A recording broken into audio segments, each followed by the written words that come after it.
am an author and a minister. Recently at a church, I did a teaching series on Faith is Calling You. Well, Faith is Calling You is a book that I wrote a couple of years ago. How did I get it? Well, simple story. A young lady called me one morning. Her name was Faith. I was going through a pity party. And then all of a sudden, my mind just went into another place like, Faith is calling you. Then I preached for 7 days. Faith is calling you on an intercessory prayer line. And that was a couple of years ago. So as a result, it turned into a book.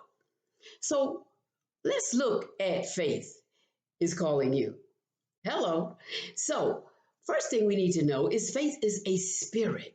The faith that you possess, how did you get that faith? It's not your faith at all. It is a faith that was delivered to you.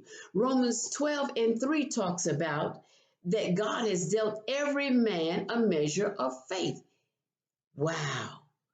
So he gave me, and so my mind began to be like this. God is a spirit, and he gave me a part of himself through the born again experience. He gave us a spirit of faith, but he gave me, look, he broke me off a piece of himself. It is his faith that he gave me. That's according to the word in Romans 12:3. Wow. Did I have faith before I was born again? I don't know. I don't think so.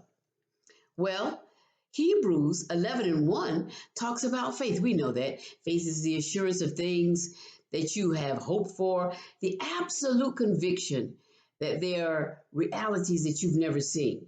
That's in one of the versions that I like to look at. I'm just not a King James version person. I like the Amplified, the NIV, the Message, the Voice, the NLT, because it helps me with understanding. So, faith is calling you. What is your faith saying to you? One of the things I know is that, guess what? There is no shape to your faith until it has a purpose. What is the purpose of the faith that God gave you? Is it to access the things that you have not seen, that he's already made ready and kept ready for you, that has never entered into your heart or to your imagination? If your faith does not take shape, it still remains a substance. Faith is a substance of things hoped for. Okay, yes, we have hope. You're still in the substance form.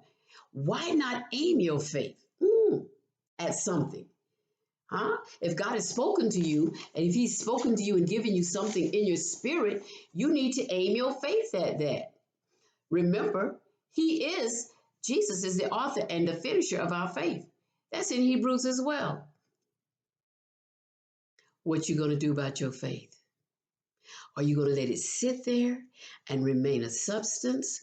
Or are you going to let it take shape and aim it at that which they say is impossible? We know that with men it's impossible. With God, all things are possible. So with God, all things are possible, and you got a little piece of him, and you got that faith, let's get the measure of faith working for us. Faith is calling you. I am Becky DeWitt, and you have a great day.